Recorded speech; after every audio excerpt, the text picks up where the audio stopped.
YouTube और Facebook के live session में आप सभी का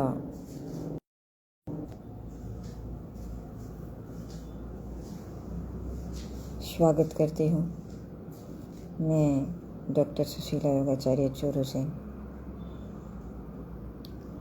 कल हमने पढ़ा था सेल कोशिका, जिसे बायोलॉजी में जो कहते हैं, उसका भाग 1 पढ़ा था, जिसमें मैंने आपको बताया था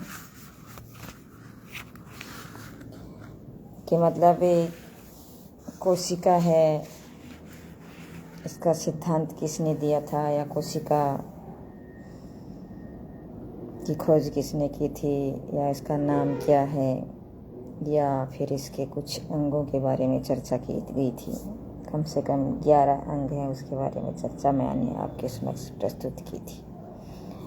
उसमें जैसे माइटोकॉन्ड्रिया है, वो श्वसन कार्य करता है, जैसे वहाँ क्रेब्स चक्कर चलता है, और वहाँ उस चक्कर के माध्यम से वहाँ मतलब क्या है कि ऊर्जा का निर्माण होता है, ग्लूकोज का निर्माण होता है। राइबोसोम है, जो वो एक प्रोटीन की फैक्ट्री माना जाता है, उसके बारे में मैंने चर्चा की थी। उसमें 70S और 80S के बारे में बताया गया था। फिर गाल्जी बॉडी है, जो परिवहन का काम करती है, और ER जो अंतःप्रदेवी जालिका है, जिसे हम शॉर्ट में ER कहते हैं, जो कंकाल का काम करती है, उससे सुरक्षा प्रदान करती है।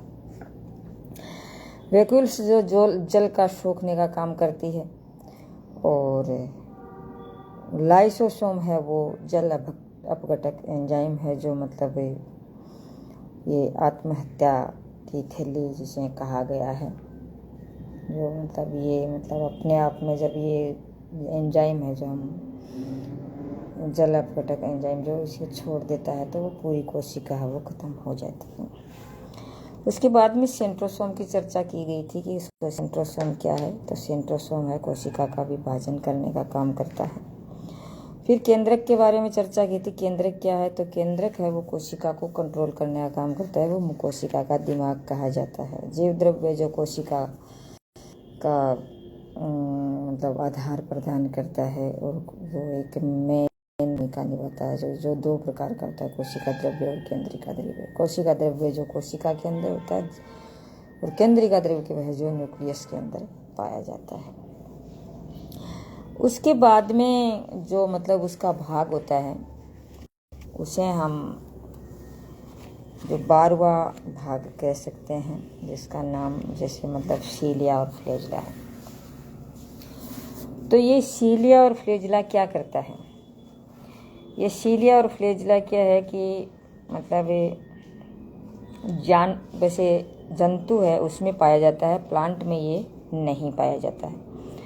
और उसमें मतलब एक बाल जैसी संरचना होती है, और जिसे हेयर लाइक स्ट्रक्चर कहते हैं, कोशिका के बाहर पाई जाती है, और ये कोशिका को हिलने डुलने में, मोशन प्रदान करने में काम आती है, और कोशिका को गति प्रदान करती है।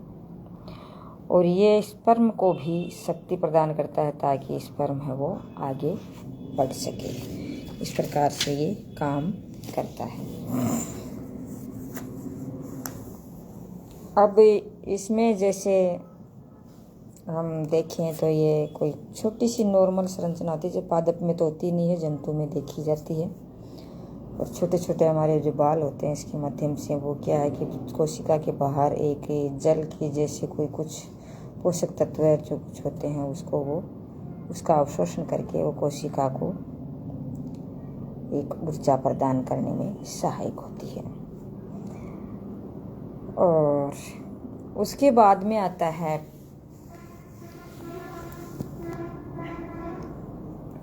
प्लास्टिड, जो जिसे हम लवक कहते हैं, जो पौधों में पाया जाता है। तो सेल का जैसे सबसे बड़ा पार्ट है ये, मतलब पादप कोशिका का सबसे बड़ा भाग है ये, मतलब जंतु कोशिका में नहीं पाया जाता है। ये 3 भागों में विभाजित होता है। एक तो क्लोरोप्लास्ट, दूसरा ल्यूकोप्लास्ट, तीसरा है वो क्रोमोप्लास्ट। तो इसमें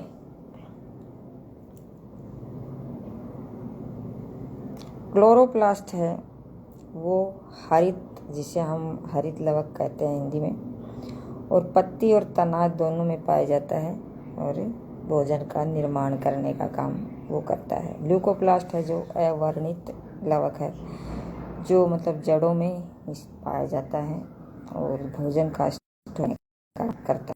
क्रोमोप्लास्ट जो अवर्णित लवक है, जो रंग प्रदान करने का काम करता है। रंग प्रदान करने में जैसे टमाटर है, तो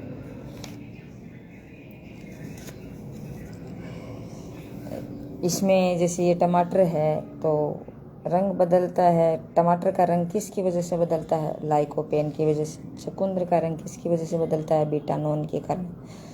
और पीले फल हैं उसका रंग किसकी वजह से? जेंथोफिल के कारण। और गाजर का रंग है वो कैरोटीन के कारण चेंज होता है। और इसमें क्या है कि मतलब ये क्लोरोप्लास्ट है, इसमें मतलब क्या है कि फोटोसिंथेसिस के माध्यम से और एक मतलब प्रकाश संश्लेषण की क्रिया होती रहती है। और उसके बाद में वो क्लोरोफिल में जाती है, फिर मैग्नीशियम जाती है। तो ये क्या है, फिजिशियन, ये अपनी केमिस्ट्री की बात है। केमिस्ट्री है, फिजिशियन है, ये मुझे पता नहीं, लेकिन ये उनकी बात है। इसके बारे में हम चर्चा नहीं कर पाते, इसका मुझे पता भी नहीं है। लेकिन ये मतलब ये फोटोसिंथेसिस के माध्यम से मतलब ये क्या करते हैं, एक वो प्रकाश संश्लेषण की क्रिया करते हैं।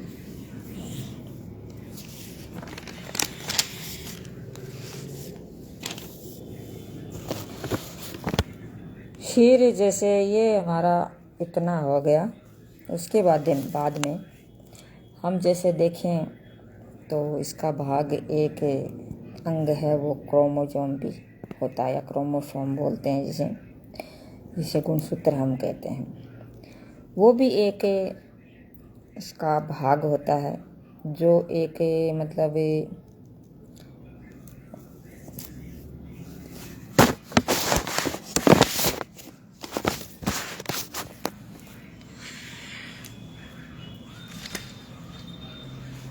इस प्रकार की संरचना होती है। वो ऐसे करके, ऐसे किया, ऐसे करके, ऐसे करके, इस प्रकार की सी संरचना वो होती है। ऐसी सी कुछ संरचना, शायद आपको दिखाई नहीं दे रहा होगा, ऐसी सी कुछ संरचना होती है इसमें, इस क्रोमोसोम की, गुणसूत्र की। तो इसमें धागे नुमी संरचना कुछ होती है। और ये क्या है कि जेनेटिक होते हैं, आनुवंशिक ही होते हैं। और इसी मानव में क्या होता है, ये मतलब 6 सूत्र पाए जाते हैं। 23 महिला के, 23 पुरुष के होते हैं, और 23 जोड़े ये माने जाते हैं। तो स्त्री और पुरुष में अलग अलग पाए जाते हैं। और इसमें देखें तो जैसे मतलब स्त्री है, उसमें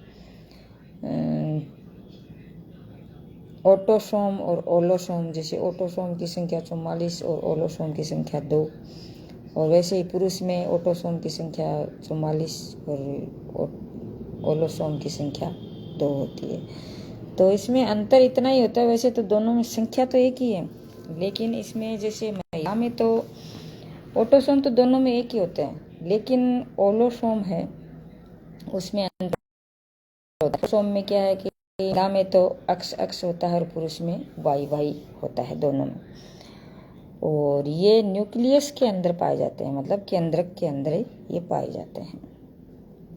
ये क्रोमोसोम होते हैं या क्रोमोसोम जो है पाए जाते हैं। तो इस प्रकार की ये संरचना होती है। एक जैसे मतलब अपन ने एक अंगुली ऐसे ली, जैसे ये एक अंगुली यहाँ खड़ी है, इस अंगुली के पास में एक ये इधर साइड में चला जाता है और एक इधर साइड में चला जाता है। इस प्रकार से ये संरचना बनती है। तो और वैसे हम देखें तो कोशिका को बहुत से लोग, जैसे मैंने पहले एक्सप्लेन कर दिया था कि कोशिका में क्या होता है कि मतलब कोशिका एक ऐसी यूनिट है, ऐसी इकाई है जो सारे काम अपने आप कर सकती है। बाकी कोई ऐसा कोई अंग नहीं है जो अपना काम कर सके। जैसे मतलब फेफड़ा है, तो फेफड़ा श्वास लेने का काम करता है, बाकी कोई काम नहीं करता। श्वसन का काम करता है लेकिन और कोई काम नहीं करता। हार्ट है हमारा, ब्लड को पंपिंग करने का काम करता है, बाकी इसका कोई काम नहीं है। किडनी का अपना अलग फिल्ट्रेशन का काम है, तो वो अलग है। इस प्रकार से ये इनके अपने अपने अलग अलग काम होते हैं। लेकिन ये एक ऐसी इकाई है, सबसे छोटी इकाई है, जो वो सारा काम खुद ही कर लेती है। जैसे सांस लेने का काम, पानी रखने का काम, प्रोटीन बनाने का काम, और आत्मघाती थैली जैसे मतलब जल अपघटन का काम कर देती है, विभाजन का काम भी कर लेती है, परिवहन का काम भी कर लेती है। तो इस प्रकार से, और मतलब कंकाल का काम भी कर लेती है। इस प्रकार से सारे काम ये खुद कर लेती है।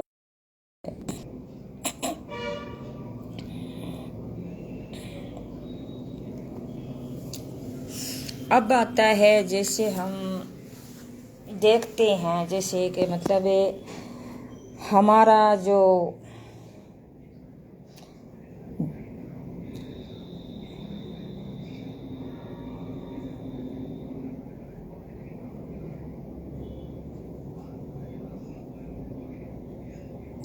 अपना ये क्या बोलते हैं, जिसे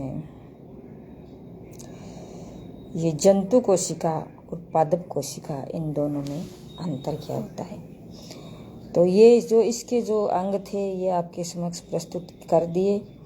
इतने इसके अंग थे। और अब इसमें जैसे जंतु कोशिका और पादप कोशिका में थोड़ा थोड़ा हम अंतर देख लेते हैं, क्योंकि मतलब पादप कोशिका और जंतु कोशिका दोनों में अंतर क्या है, कौन कौन सी है, कैसे कैसे क्या क्या करती है। फिर अपन थोड़ा थोड़ा इसमें ये देख लेंगे कि प्रोकैरियोटिक क्या है, यूकैरियोटिक क्या है, तो इसके बारे में चर्चा कर लेंगे। तो जंतु कोशिका है वो क्या होती है कि जैसे गोलाकार होती है, और पादप कोशिका है वो चौकोर होती है। और जंतु कोशिका है वो छोटी होती है, पादप कोशिका है वो बड़ी होती है। और जंतु कोशिका में सीलिया और फ्लैजेला पाए जाते हैं, पादप कोशिका में नहीं पाए जाते हैं।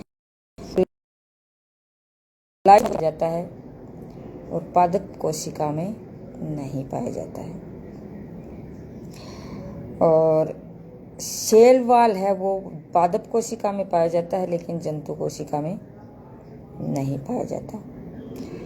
और प्लास्टिड है, जैसे क्लोरोप्लास्ट है, ल्यूकोप्लास्ट है, क्रोमोप्लास्ट है, ये इस प्रकार से प्लास्टिड है, ये पादप कोशिका में पाए जाते हैं। लेकिन इतना अंतर जरूर है कि मतलब ये छोटी कोशिकाओं में ही पाया जाता है, बड़ी कोशिकाओं में इसकी जगह है।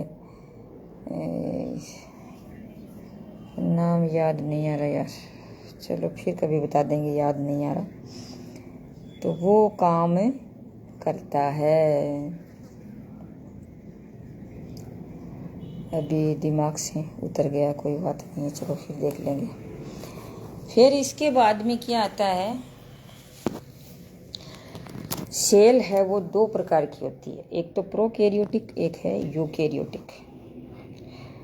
तो इसमें प्रोकैरियोटिक और यूकैरियोटिक, प्रोकैरियोटिक मतलब 70s, यूकैरियोटिक मतलब 80s। तो इस प्रोकैरियोटिक मतलब छोटी, अविकसित, और इसमें मतलब रिप्रोडक्शन है वो जल्दी जल्दी हो जाता है। जैसे अमीबा है, हरितक है, स्मॉल है, छोटी, ये इसमें क्या है कि जल्दी जल्दी होता है। स्मॉल बहुत, जैसे स्मॉल देखा होगा आपने, मतलब बहुत जल्दी बन जाता है, थोड़े से दिन में ही वो रिप्रोडक्शन कर देते हैं। लेकिन इसमें नहीं होता, क्योंकि ये इसमें धीरे धीरे होता है और ये विकसित भी होती है वैसे। लेकिन इसमें मतलब क्या है कि प्लांट और जंतु दोनों होते हैं यूकैरियोटिक में। तो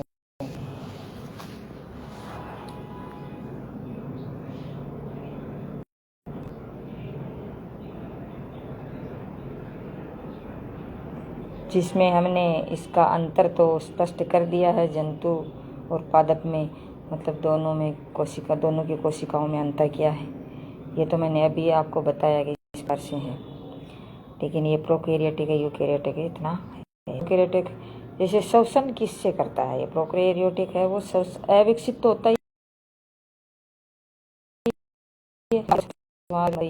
जल्दी से होता है, और इसमें श्वसन क्या जीव द्रव्य के माध्यम से होता है। और यूकैरियोटिक में श्वसन है वो माइटोकॉन्ड्रिया के माध्यम से होता है। और इसमें 70S है प्रोकैरियोटिक में, और इसमें 80S है। प्रोटीन जैसे मतलब राइबोसोम है ना, इसमें जैसे सेडिमेंटेशन कोफिशिएंट इस प्रकार से जैसे प्रणाली में इसके वो जांचा परखा जाता है, इसके बारे में देखा जाता है कि मतलब कौन सा बड़ा और कौन सा छोटा है, तो इस प्रकार से इसे देखा जाता है। फिर इसमें क्या है कि जैसे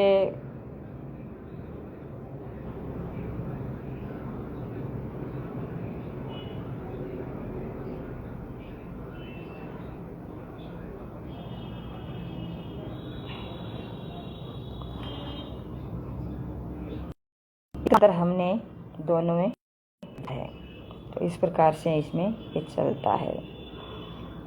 और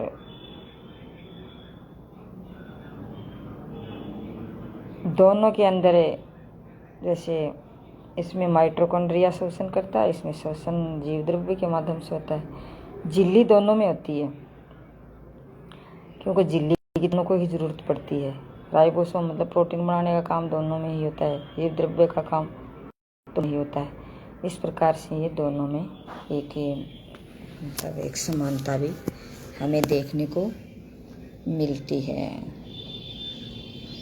तो इस प्रकार से ये हमने इसका कोशिका का दूसरा भाग आपके समक्ष प्रस्तुत किया, और बाकी आगे जो वीडियो आएगा उसमें आपके समक्ष प्रस्तुत करेंगे। तीसरा भाग जो मतलब RNA है, DNA है, जो मतलब इससे में हुए थे ना क्रोमोसोम में मतलब इसमें क्या है कि RNA और DNA और जीन्स ये होते हैं। मतलब जब इस क्रोमोसोम को हम तोड़ते हैं तो मतलब DNA निकलता है, RNA निकलता है, जीन्स निकलता है, इस प्रकार से इसमें निकलता है। ये इनकी चर्चा हम आगे वीडियो में सेल का तीसरा भाग जब करेंगे उसमें करेंगे।